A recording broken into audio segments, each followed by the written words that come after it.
Welcome back. Okay, so here is where we begin. Let me put my light on. Better? And move my microphone. Here's where we begin to understand and speak the lender's language. Because when you start to talk to these lenders, you need to understand what they're saying to you and how much each loan is going to cost you. So I'm going to read from the text. This section is called Understanding Lender Points, and I'm going to comment as we go. What are points? If you've ever made application for a mortgage, when the mortgage broker explained your rate and terms, they no doubt included a number that they refer to as points. Simply put, a point is 1% of interest prepaid based on the mortgage amount. Simple enough, right? So 1 point on a mortgage amount of $100,000 is equal to $1,000. Points can be and will be charged at both origination and payoff, and they're also used sometimes as a prepayment penalty, and that's going to be in points as well. We're going to make sure that you not only understand lenders' points, but realize how you can use them to improve your terms with your private lender. Intriguing, isn't it? Wait until I get to the story of Bill, because I know you're asking yourself, how am I going to use the lender's points as a benefit to me? I got to pay them. They're not paying me. I'll show you. With that said, let's get right into it, shall we? Points are a very important and expensive form of interest. Depending upon how early and how often a mortgage is satisfied, points can have a compounding effect on the annual return of the investor. Anyone involved in real estate should become familiar with the important place that points have in American real estate finance. All right, now listen, I'm not great at math. It takes me a long time to figure stuff out, and I'm even worse explaining it to you. If you were sitting in front of me and I had a piece of paper and a pen, it'd be a lot easier than it's going to be on the screen. So please bear with me. And I'll change slides and we'll see what we can get done here. There we go. Got to put me over here because I'm in the way. Okay. So here I'm going to illustrate specifically what I'm talking about.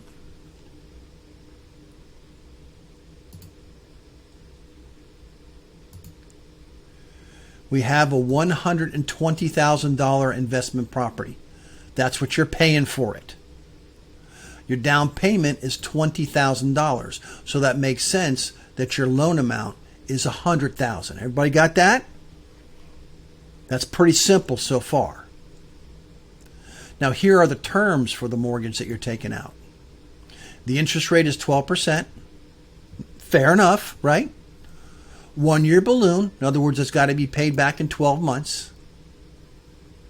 The lender's going to charge 3 points as origination. So on our $100,000 loan, that 3 points is going to be $3,000. Wow, this is harder. This is harder than I thought. That's almost better than my real handwriting. Okay, so also this lender is going to charge a 2-point prepayment penalty for 6 months. So if it's paid off prior to 6 months, then you have to add a 2-point prepayment penalty. And the payments are interest only. And that's great because the monthly payment comes out to $1,000 a month. No amortization. That's perfect. So let's go over it real quick. 12% interest, 1 year balloon, 3 points origination, 2 points for a prepayment penalty, interest-only payments of $1,000, and 1 point is equal to $1,000. So I hope everybody is comfortable with my explanation, as sloppy and as amateurish as it was. But let's figure out, if this loan is paid off, it goes full term. So it's a 12 month, it gets paid off after 12 months or right at 12 months. Let's figure out what the annual rate of return is, because that's what the lender wants to know. Lender received payments of $12,000, $1,000 per month for 12 months. It went past the 6 months, so there's no prepayment penalty. The lender's points received $3,000 at origination. So the total amount that this lender received was 15 grand. 15 grand divided by the $100,000 loan amount is an annual interest rate or an annual return of 15%. That's a pretty good number. 15% is a fair number that A, an investor could look to pay, and B, a lender could look to receive. Now let's take a look at another example where the loan gets paid off in less than 6 months. So in this example, the property is paid off in 3 months, which brings forth our prepayment penalty. So we're paid off in 3 months. Congratulations to the investor. He sold the property and he made his money. Now pay me.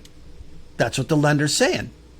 So we only had $3,000 in payments, monthly payments. Remember, that was at $1,000 a month. The lender received his points at origination of $3,000. And lo and behold, because the loan was paid off prior to 6 months, we have a 2-point prepayment penalty, which equals $2,000. Can you tell I'm having fun with this crayon? Okay, so now the total amount of money that the lender received was $8,000. Now, here's where the points really make some difference. We've got $8,000 he received for a loan of $100,000. But because the loan was paid off in 3 months, and that's equal to 1/4 of a year, that means this is 1/4 of a year's worth of income. The annual return for this loan was 32%. 32%. Not bad, right?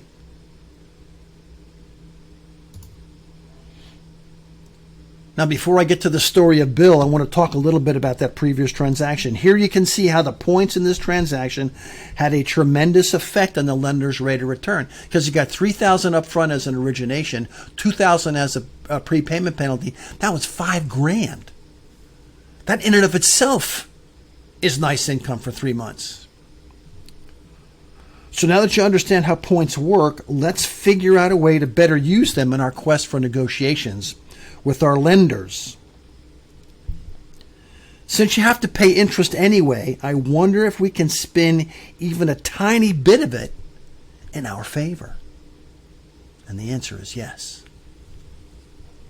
The following tactic will have more effect on private lenders than on hard money guys. We use this very same argument when we courted our private money lenders back in the day. And our approach, simply put, was this.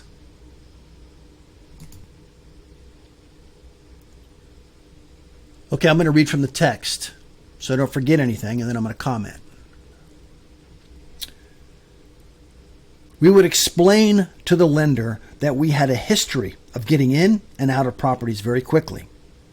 Therefore, we could potentially turn their money over, borrow and satisfy, several times a year. This is why we felt justified in asking for a reduction of the points if we could perform. Let me set the scene. This particular investor, we'll call him Bill. Funny because his name's on the screen, isn't it? Bill made a practice of charging 3 points for each loan that he made. We learned this by reverse engineering Bill's prior mortgage and noticed that his loans usually paid off closer to 10 or 11 months. With marketing time making up the other 1 to 2 months, we concluded that Bill was only able to turn his money over once per year. I could see some of the light bulbs going on with some of you guys already. You understand where I'm going with this. Here's an example of how we negotiated with Bill. We proposed that if we could turn his money over 6 times a year, we proposed that we would only pay 1 point each time we borrowed money. Now, Bill's used to loaning out for 3, but we're approaching him and telling him we only want to pay 1 point. But guess what, Bill? We're going to turn your money over 6 times a year. 6 times you're going to get that 1 point. We also told Bill if we fell below the 6 times a year goal, we agreed to pay 1.5% per loan for points until we can get the money turning over 6 times again. So Bill, in return, would receive 6 points each year instead of 3. And he could potentially receive as many as 8 points if we failed to reach our threshold of rolling the money over 6 times each year. Even if we felt a little short, say we returned his money over 5 times, he was still realizing a higher annual rate of return than he could by only loaning out his money once a year. Now, this is a great example of how your business model can help you to negotiate better terms with your lender. This worked great. Bill was thrilled. We turned the money over 6 times a year. He earns an additional 6%, actually an additional 3% because he's already getting 3. And as it turned out, Bill turned out to be one of our best private lenders. He loaned us money through his, I think it's through his IRA. But it was a match made in heaven. We put his money to work. We made money on his money. He made money off us. We had lunch together once every couple of months. It was a fabulous relationship. And I'm going to teach you how to build that same relationship with other private lenders. So you can call me up one day, take me to lunch, and tell me a story of Bill that you have created on your own. This is getting good, huh? I hope you're enjoying this. I'll see you on the next slide.